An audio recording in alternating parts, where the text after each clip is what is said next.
Andresa, aquela reunião que é feita pelo Brasil, foi criada pelo Brasil e pela Espanha no ano passado, é uma reunião que acontece esse ano também pela democracia na ONU lá em Nova York, e os Estados Unidos não foram convidados, tá? Então, é uma reunião que foi criada pelo Brasil e pela Espanha, como eu disse, mas neste ano os Estados Unidos não foram convidados para falar de democracia, para falar de meio ambiente, então estão fora dessa conversa. É provocação de ponta a ponta ali, né? E quem sofre é todo mundo, porque, como a gente colocou aqui, ninguém sabe onde é que isso vai dar.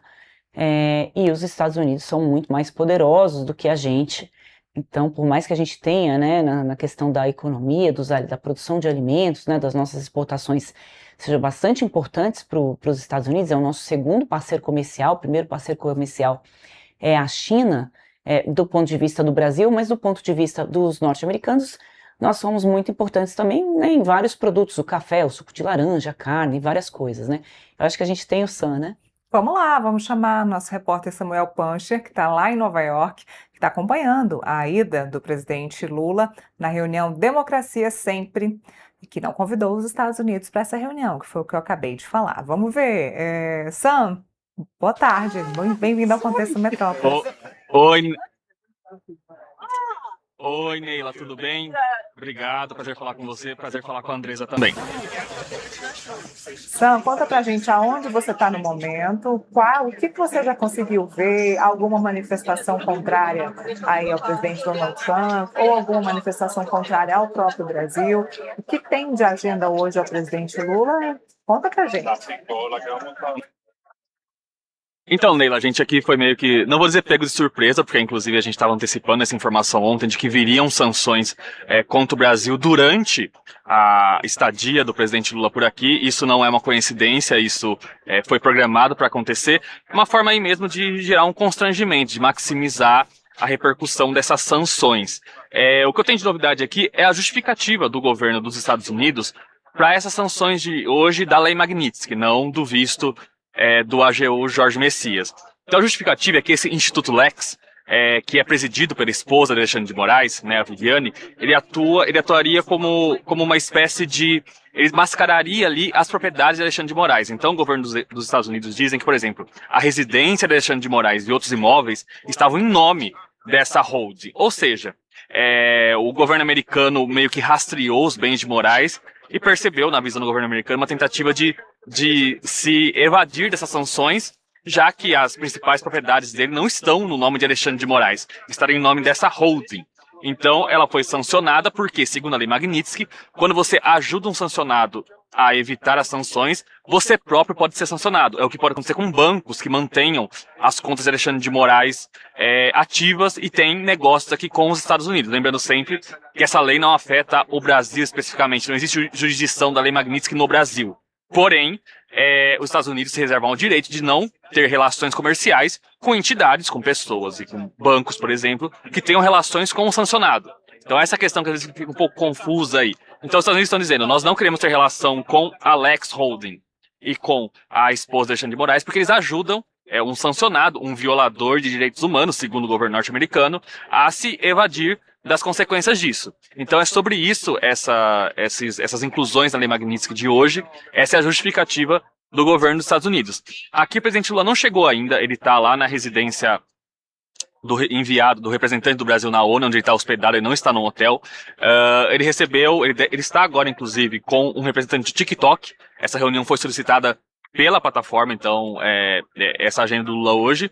E a expectativa, a nossa Luciana Saravia, a repórter que está aqui também acompanhando a Assembleia Geral da ONU, está lá aguardando o presidente Lula sair, para saber se ele vai falar sobre isso. Assim, a informação que a gente tem, inclusive, é que ele vai fazer ajustes ao seu discurso de amanhã, que o presidente Lula abre a Assembleia Geral da ONU, esses ajustes para incluir possíveis respostas, que não devem ser diretas, mas devem ser indiretas, ou nem tanto, ao governo dos Estados Unidos sobre essas medidas. Essas medidas devem continuar ao longo da semana. A gente deve ver aí um escalonamento nessa crise entre Brasil e Estados Unidos.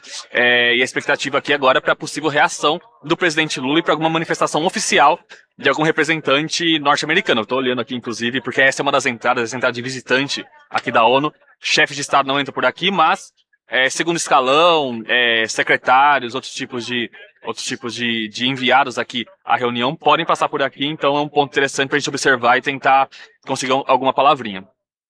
quem erra o caminho, né? São desses chefes de Estado, entra enganado por aí, você já pega ele aí pra gente.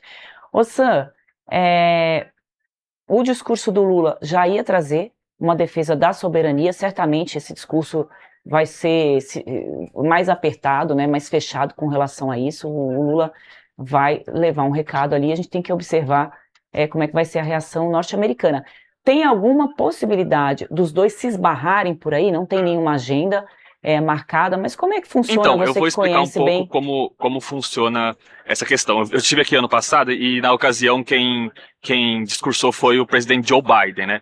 Então, a gente subiu ali para as galerias do hall da Assembleia Geral da ONU e eu vi essa cena. Então, o presidente Lula fala, ele abre a cerimônia, ele sai. O próximo é o presidente dos Estados Unidos. Então, se eles quisessem se cruzar, eles poderiam se cruzar. Porém, existe aqui toda uma coordenação diplomática, eu diria. Então, se um presidente quer se cruzar com outro, ele cruza. Se um presidente não quer cruzar com outro, ele não cruza. Então, eu acredito que, pelo menos da parte aí da entourage do governo Lula, eles devem evitar esse encontro. É uma suposição, óbvio. Mas acontece que é muito curioso também a postura do presidente Donald Trump. Porque, como ele entra logo em seguida, ele vai ouvir o que o presidente Lula está falando com certeza, né? Não sei se ele vai estar com tradução simultânea, mas de repente, o presidente Lula, pelo que eu apurei aqui, o presidente Trump, desculpa, às vezes ele improvisa no seu discurso. Então, de repente, ali, ele ouviu o que o Lula vai falar, pode ser que ele reaja, pode ser que ele não reaja, pode ser que ele nem cite o Brasil, é uma possibilidade. A gente não sabe o que vai acontecer, essa que é a verdade. O que a gente sabe é que deve haver um recado do presidente Lula ao presidente Donald Trump, mas, assim, sobre o possível encontro entre os dois, às vezes acontece, tá? Vou citar um exemplo do ano passado. O presidente Lula deu uma coletiva e ano passado o presidente Lula e o presidente Zelensky não estavam exatamente na melhor das relações.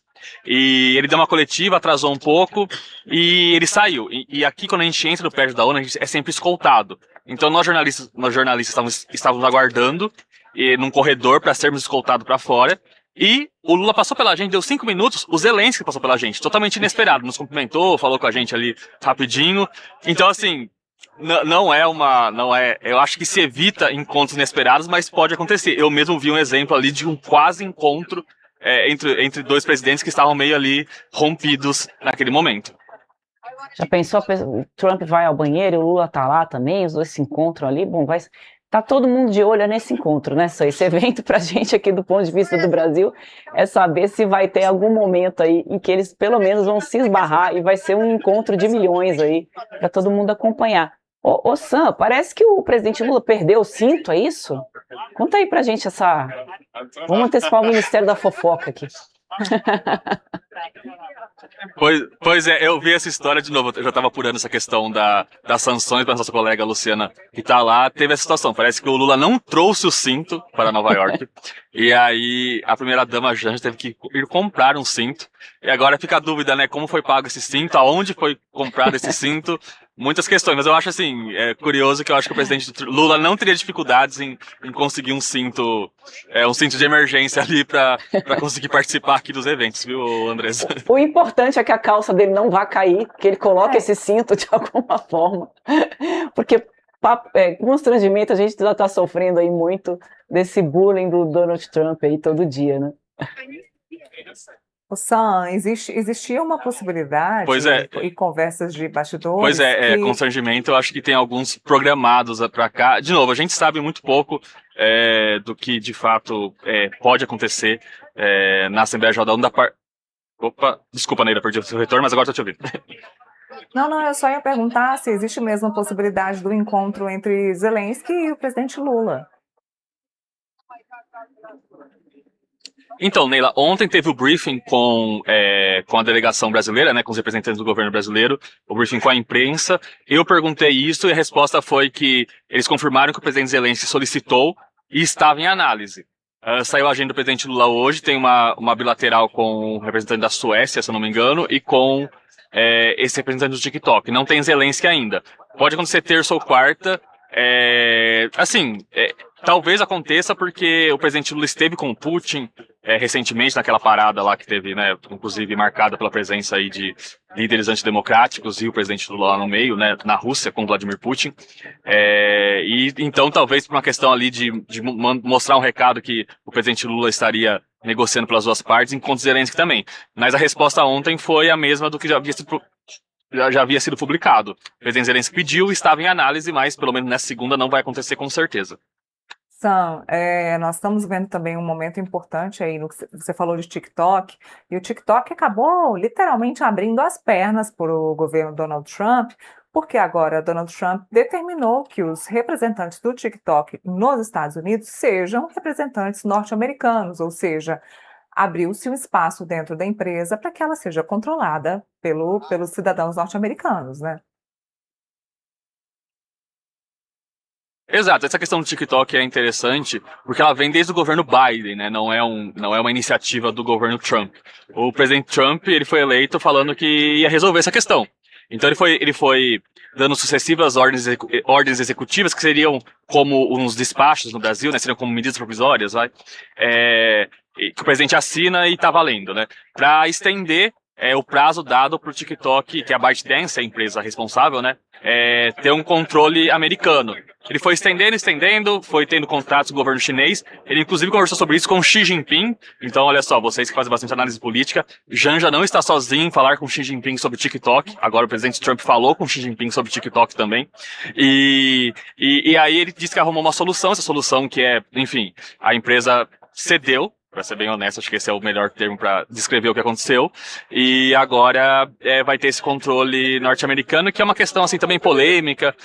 A gente fala muito, o governo americano se preocupa muito sobre o controle estatal chinês sobre essa empresa, mas a gente também aí acaba tendo nossos dados muitas vezes usados sem a gente nem saber pelas big techs americanas. Então é uma preocupação mais ali de uma guerra entre entre Estados Unidos e China, né? Uma guerra ideológica barra política ali de espaço no mercado internacional, mas é interessante ver que quem cedeu foi a parte chinesa, né? Foi a empresa que, na China, queira ou não, tem aí sempre o controle estatal no meio, né?